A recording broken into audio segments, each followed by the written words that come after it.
Hello guys! Welcome to the part 11 of my vlog and we are going home. And here we go. Ayan, duman na kami sa Come Again. Pero magpapapicture muna kami sa Welcome to Antique. Kasi nung first day na pagpunta namin dito ay hindi kami nakapagpa-picture. So ayan, may mga dumadaan na sasakyan. So nasisira yung post namin. So and ayan, may dadaan ulit na motor. Ayun na. O, diba? So, yan, balik na naman ulit. So, diba, ang hirap, ano? Pero ganyan talaga. Nag-i-enjoy kami sa aming ginagawa.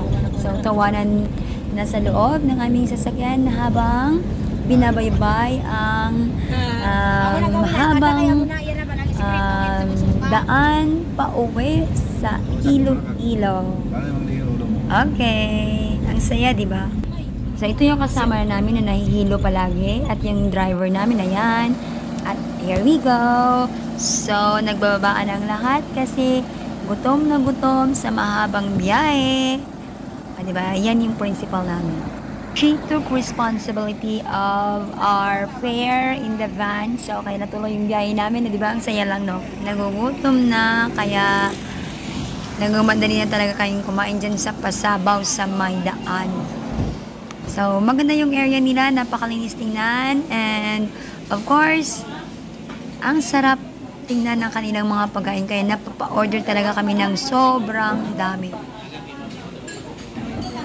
At yung sponsor ng pagkain na ito sa tanghalian namin ay siyam kaming lahat. Kasi yung mga mahirap na ano ba, na mga teachers, yun yung nagsama-sama kami. Yan, binibilang talaga kung sino yung maghati-hati ng mga babayaran. So, siyam kaming lahat. So, ayan yung mga pagkain na in-order namin. So, parang ang sarap tingnan kasi yung crystal talaga, yung very attractive yung foods. And we are now getting ready for our lunch. Siyempre, mag-i-enjoy talaga kami sa aming foods. Yan. Video and picture muna kami habang naghihintay ng aming mga in-order. O, diba? Ayan. Ayan ang aming order. Nagsisikain na ang lahat. O, diba? Video ne. Yes, video ito, ma'am. Yes, video.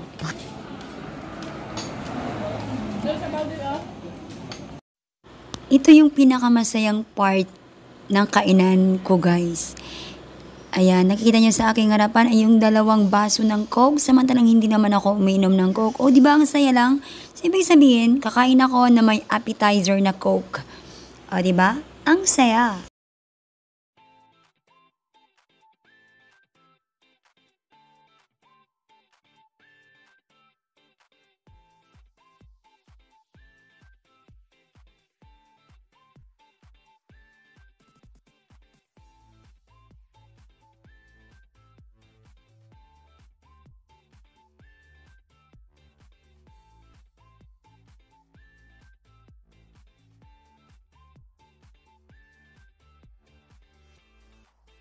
Siyempre, hindi magiging kumpleto ang biyahe na uuwi kang walang pasalubong. So, here we go with Rusa Foods.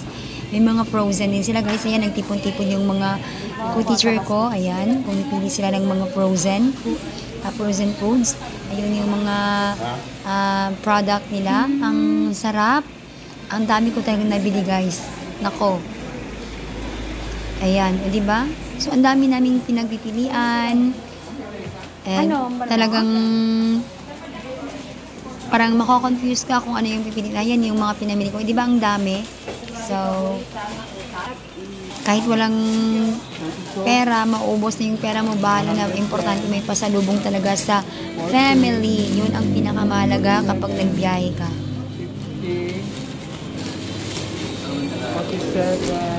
47. Andito na kami sa Estancia Port at naghihintay na kami ng aming masasakyan pauwi sa isla ng Sikugon. Ayan yung sasakyan namin. So, makikiusap kami sa may-ari na kung pwede kayong makakasakay doon. Ayan yung dami ng mga, talaga, mga sasakyang pangdagat. O, diba? So, iniikot ko lang kayo.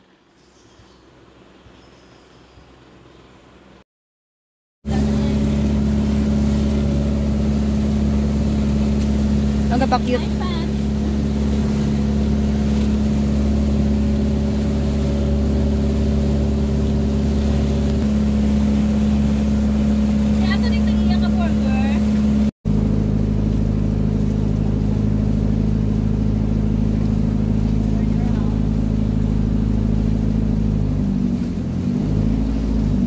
Nangyara pa si Jim para